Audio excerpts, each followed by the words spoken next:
वहाँ कहाँ सकात है रे? वहाँ सकात है भैया, अब तो पिटबो करब।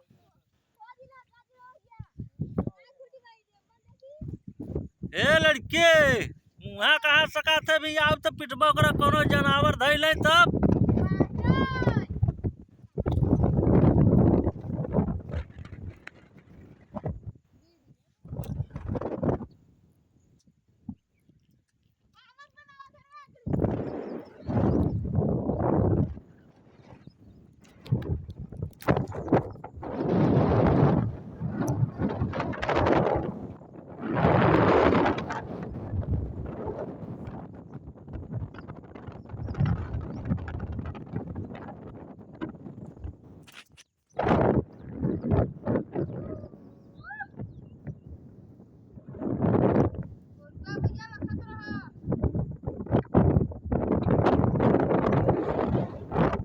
अब कहा थे लौटा आवत त कान नहीं सुनाता।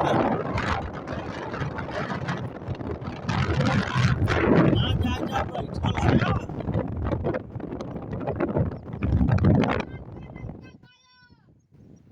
वहाँ जा बैठल सुतल है, खातिर लौटावे त लौटा नहीं बा भैया, अब तो गणवा सबो करब।